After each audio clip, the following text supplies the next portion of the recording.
এই দল 17 বছর যাবৎ মাঠ পর্যায়ে নির্বাচন করে আসছে জনগণের স্বার্থে, জনগণের পক্ষে।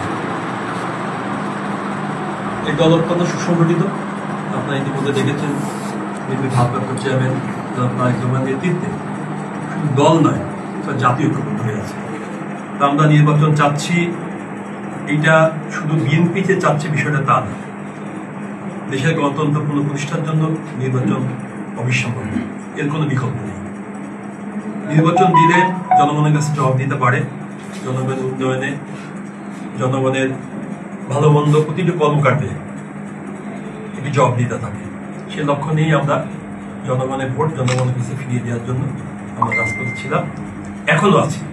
কারণ আমরা একটি পার্ট আমরা শেষ করেছি শেখ হাসিনা পতনের মাধ্যমে, আর একটি পার্ট হচ্ছে নির্বাচন।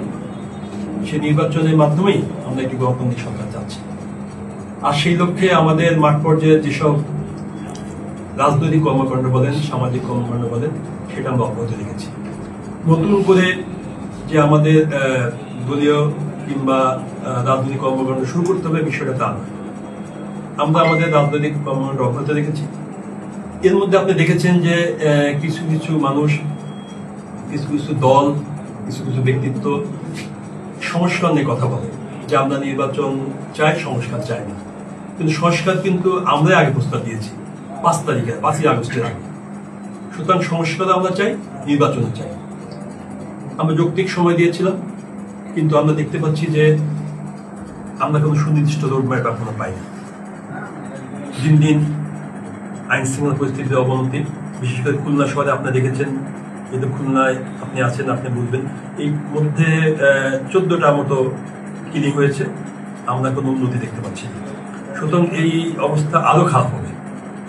আমরা যদি জনগণের ক্ষমতা জনগণের কাছে ফিরিয়ে দিতে পারি, জনগণই তখন শক্তিশালী হয়ে ঐক্যবদ্ধভাবে এইসব অপরাধ যাতে সংগঠিত না হয় সেগুলো প্রতিরোধ করবে। সেই জন্য আমরা মাঠে আছি। ইতিমধ্যে আপনি দেখেছেন যারা কিছু কিছু দল যারা নির্বাচনের বিপক্ষে বলে, তারা কিন্তু ইতিমধ্যেই তাদের দলীয় প্রার্থী ঘোষণা করে দিয়েছে। আপনি দেখতে পেয়েছেন আমাদের জানা মতে 2টো দল তাদের প্রার্থীটা ঘোষণা করেছেন।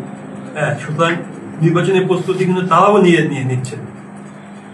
কিন্তু কথা বলার সময় তারা বলে যে আমরা নির্বাচন চাই না, সংস্কার চাই, এই টাইপের কথাবার্তা বলে। আমরা দুটোই চাই। সংস্কার একটা চলমান প্রক্রিয়া, এটা সময়ের সাথে সাথে এটা চলতে থাকবে। আর নির্বাচন যত দ্রুত হবে ততই চলতে থাকবে। এর আগেও নির্বাচন করেছেন আপনি ব্যক্তিগত, এখন আমাকে এখনো নমিশন দেয়নি, কিংবা নমিশন কাকে দিবে এখনো ঘোষণা করেনি। আমি যেহেতু খুলনা মহানগর রাজনীতির সাথে জড়িত, আমার দলের কর্মকাণ্ড আমি চালাচ্ছি এবং দলকে মাঠ পর্যায়ে সুসংগঠিত করতে গেলে এবং জনগণের পক্ষে কাজ করতে গেলে যেসব কাজ দরকার, জনগণের সেন্টিমেন্টকে ধারণ করে জনগণের স্বার্থ সংশ্লিষ্ট কাজগুলো আমরা করে যাচ্ছি।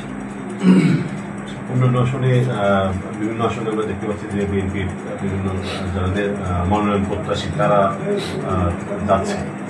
এটা মানে সব আসনে বিএনপির মনোনয়ন প্রত্যাশীরা যাচ্ছে কিনা, বা আপনাদের কি ধরনের তৎপরতা আছে কোন 6টা আসনে? হ্যাঁ, মনোনয়ন প্রত্যাশী বিএনপি বড় দল, এখানে আমাদের অনেক ক্যান্ডিডেট থাকবে। একটি আসনে আমাদের অনেক ক্যান্ডিডেট অতীতও ছিল, আমরা মনে করি আগামীতেও থাকবে। এটা বড় দলের একটা সৌন্দর্য। ছোট দল হলে সেখানে প্রার্থীদের খুঁজে পাওয়া যায় না। সুতরাং বড় দলে অনেক প্রার্থী থাকবে, তাদের মধ্যে মনোনয়ন বোর্ড যাকে যোগ্য মনে করবেন তাকে নমিশন দেবেন। এটা আমাদের দলের সৌন্দর্য, এটা আমাদের দলের সবচেয়ে মূল শক্তি।